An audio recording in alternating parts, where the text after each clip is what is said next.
강호순이 정말 솔직하게 진술했는지는 희생자들만이 알겠죠. 이재호 프로듀서. 그런데 그 범행 수법이 앞서 본 것처럼 참 잔인하고 치밀하지 않습니까? 일부 언론에 강호순의 얼굴이 공개되기도 했는데 참 사람 얼굴만 보고는 모른다 이런 말이 생각나더라고요. 대체 어떤 사람인지 궁금한데요. 네, 그래서 강호순이 생활했던 축사, 강호순의 고향 마을을 제가 직접 다녀왔습니다. 강 씨를 아는 주변 인물들은 강 씨가 착하고 이쁘장했다는 기억을 많이 하고 있었습니다. 오히려 강 씨가 어쩌다 사람을 죽였냐며 안타까워하는 사람도 있었는데요. 그러나 어릴 때부터 손버릇이 안 좋았다는 등 강 씨의 이중적인 면을 확인할 수도 있었습니다. 강호순은 누구인지 과거 행적을 추적했습니다. 2년 전부터 수원의 한 축사에서 친형과 함께 소와 멧돼지를 키워왔던 강호순. 축사 인근 주민들이 기억하는 그의 모습은 성실하고 인사성 밝은 젊은이입니다. 인사도 잘하고 상냥해요. 싹싹하고 상냥하고. 동종이 가니까 일부러 좀 도와주고 싶고 그랬었어요. 왜요? 그래서 먹고 젊은 애가 하려고 하니까. 그럼 여기도 밤새껏 일하고 그러더라고 와가지고. 범죄 현장의 중심에 있었던 강 씨의 축사. 강 씨는 이곳에서 너무나 태연하게 마을 주민들을 속이며 일상생활을 했습니다. 야, 너 얼굴 보기 힘들다 내가 하는 말이. 너 얼굴 보기 힘들다 그랬더니 바빠요 그래. 야, 네가 뭐가 바쁘냐? 소나 키우고 지기를 벌이나 왔다 갔다 하는 놈이 뭐가 바쁘냐? 내가 그랬지 나는 이제 모르고 그랬더니 어디 다녀요 그래. 또 어디 다녀? 그랬더니 에이, 아침에 10시에 갔다가 밤 10시에 와요 그래. 그래서 피곤해요 그래. 그 피곤하면 서로 때려치든가 그거만 다니든가 마음대로 해라 그랬더니 그 돈 다 벌어서 뭐하냐? 내가 그랬더니 장가 가야죠. 네? 장가 가야죠. 자, 누가 빵빵 걸 대서보면 걔야. 어디 가세요 언니 그래.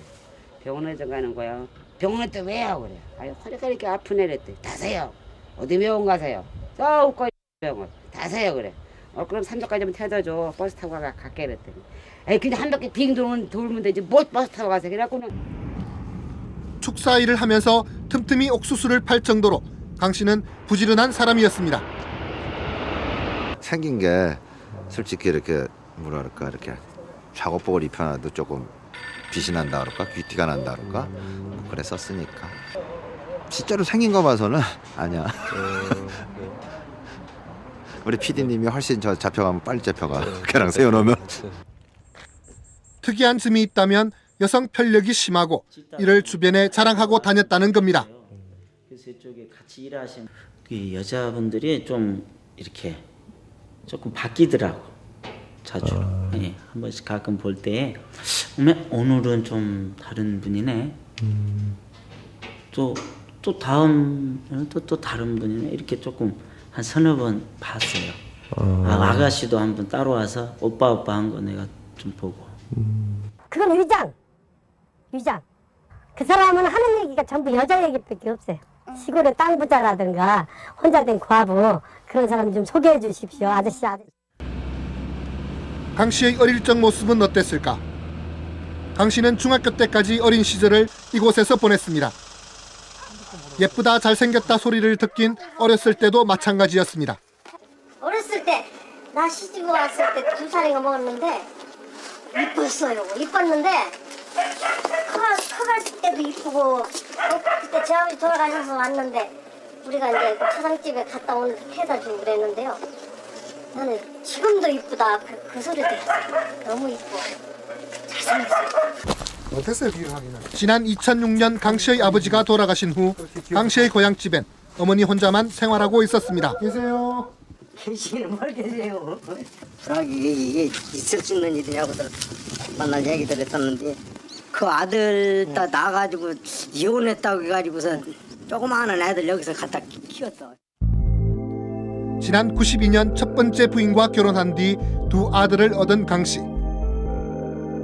하지만 그는 이후 세 차례나 이혼과 결혼을 반복합니다. 학교 다닐 때 좀 손이 거칠었어요. 그러니까. 어떻게 거칠었다고? 거칠었다고? 손이 뭐 있으면 훔쳐가는 버릇이 있었다고. 아, 정말? 고벽이 있었던가 보다. 어디서 뭐를 훔쳤는데? 가게 같은 데 가서 뭐 사탕 같은 거 훔치고 그랬지 뭐. 다른 친구들은 안 그러는데 걔는 덕득이 훔칠 때가 진짜 좀 우리는 코레지랑에서 놀았어. 소 대낮에 집에 소 그렇게 묶어있는데 황소 막 둘이서 막 가미대로 끌고 가서 막 실갱이에다가 소 안 나가도 못 잡힌 거 아니에요. 섬에 그거 훔친 것도 아니고 염소도 그 대로 한복판에서 왜 앞에 그 논에 염소 막 쭉 널어 있는 그는 와에다 담아서 몇번 차에다 넣다가 펼쳐가가 지나가다가 죽은 거 아니에요. 군복무 중 휴가를 나와 소를 훔친 강 씨.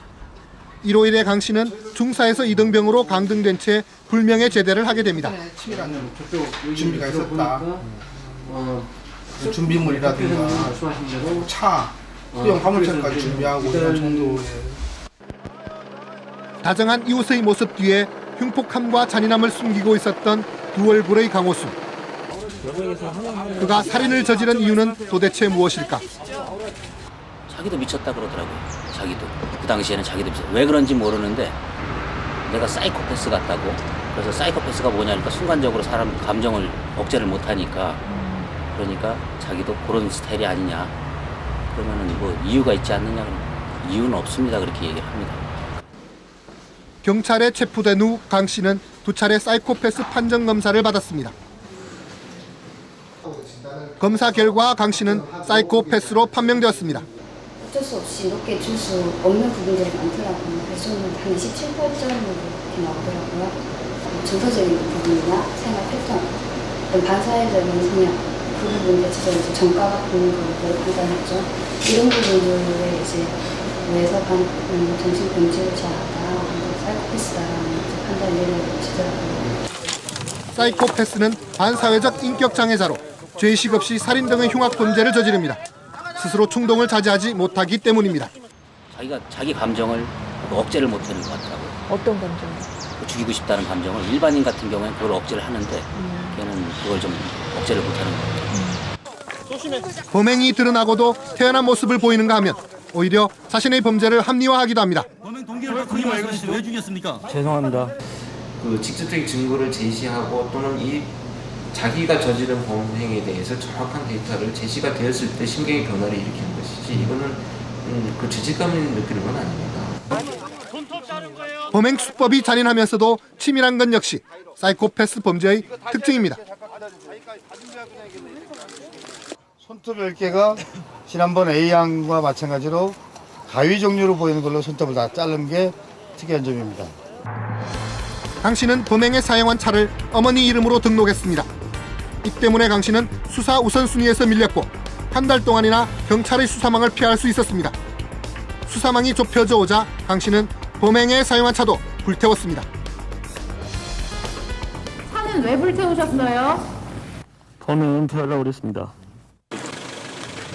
범행이 거듭될수록 잔인함은 도를 더해갑니다. 강 씨는 지난 2007년 1월엔 닷새 동안 무려 3명을 살해했습니다. 그러니까 사이코패스들은 일반인들보다 훨씬 대담합니다. 자극을 추구하기도 하고요. 그렇기 때문에 조금씩 리스크를 높여간다 이렇게 보시면 됩니다. 게임도 자꾸 하다 보면 점점 위험도가 높아지면서 더 자극적이 돼가잖아요. 그런 자극적인 버전을 이겼을 때 쾌감도 더 많은 것이고요. 그렇기 때문에 연쇄살인의 경우에도 특히 사이코패스들의 연쇄살인은 피해자의 유형을 점점 더 리스크가 많은 방향으로 바꿔나갑니다. 자신의 존재를 과시하며 살인 자체를 즐기기도 합니다.